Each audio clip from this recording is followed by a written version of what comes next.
So it can be any time knocked out over and mess up the place. Okay? I can take you now into the building and show you how many dangerous things and strange things are standing around just like that. Somebody put it there. And when it's knocked over, you just step over it and keep on walking. The magical one coming from somewhere, he will clean it up, not me. Because I have to chant, I have to preach, I have to advance spiritually. Now this is spiritual advancement. You put it like this. I can go for 24 hours, I can give you one example after another. How the Tamagone is manifesting. You don't drop a bike in somebody's way when he walks. You don't open the garage door so everything gets messed up. You don't throw things in the garage, it's like one big garbage container. There's other things there which people need and have to take out. You know, you don't do so many things. You know what's impressive? When the curtain goes open, the deities are so nicely decorated, and the chairs are standing so orderly. So nice. Somebody was thinking, people walk like this, so we have to put the chair nicely like that. Now don't tell me this is German. It's not German, this is human. Okay? This is somebody hangs something on a hanger and he takes it away. He doesn't leave a plastic bag with some prasadam leftovers on a shelf in a level of the face. When you come in a temple room, you get somebody ate something and it's like, why don't you spit there? It's the same thing. I mean, there's so many little things every day.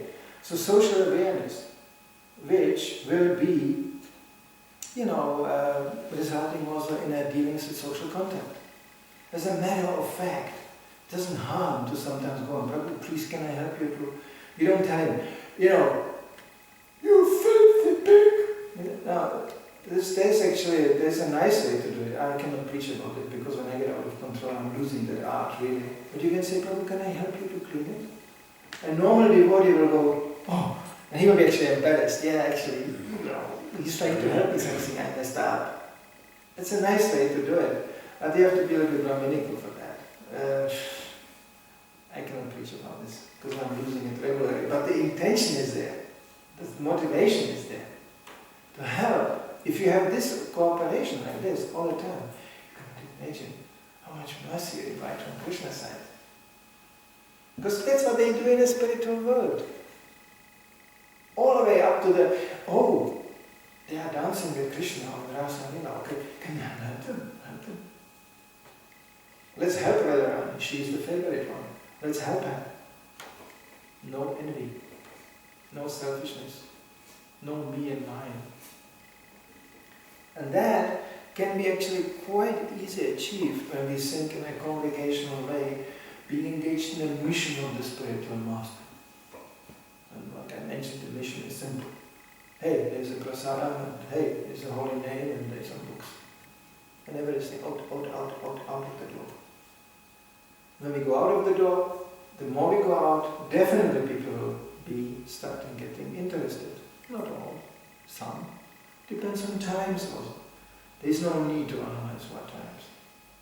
There's good times and bad times, yeah, that's how it goes in the material world. I tell you quite frankly, when you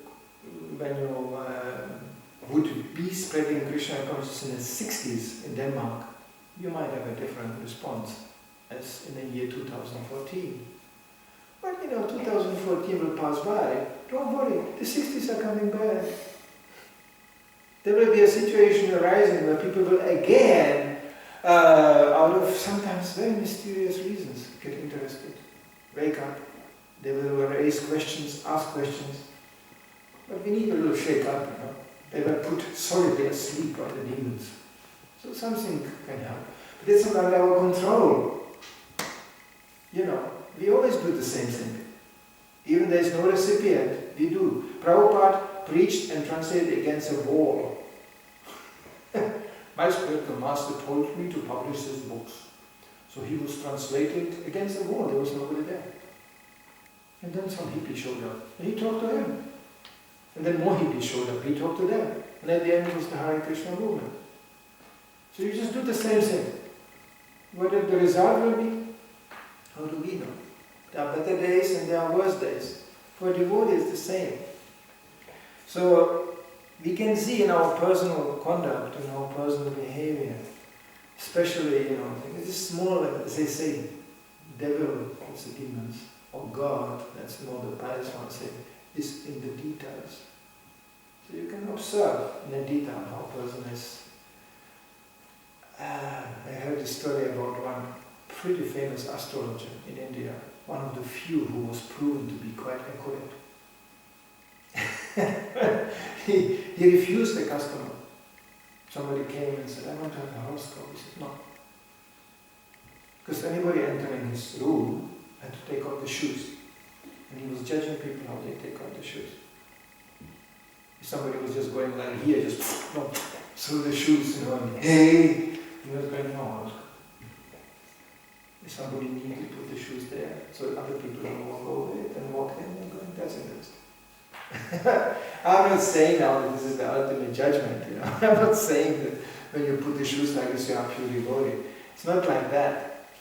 But you can see a lot on people's personal conduct, because it's a reflection. Prabhupada said there is no difference of outside and inside.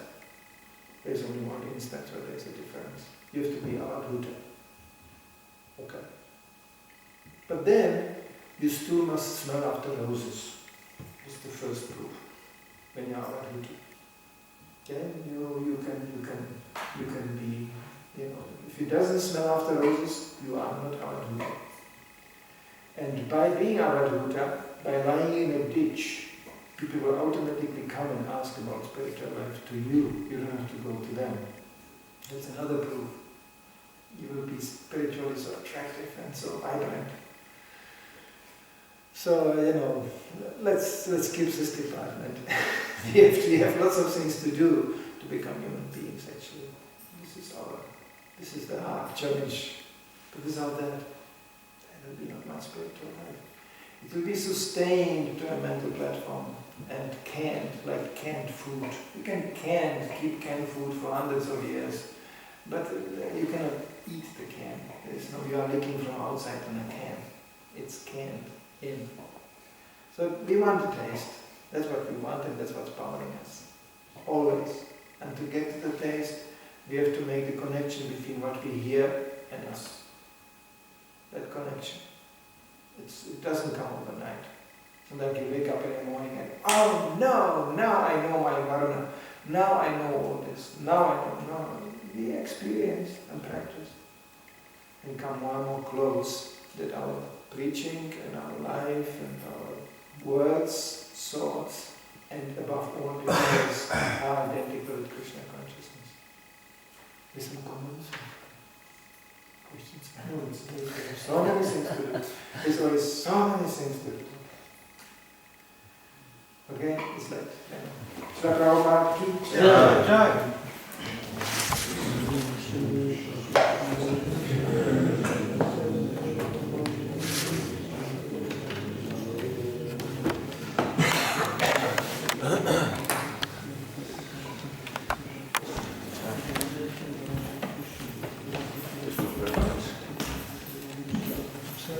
Compressed. There's only one thing to do.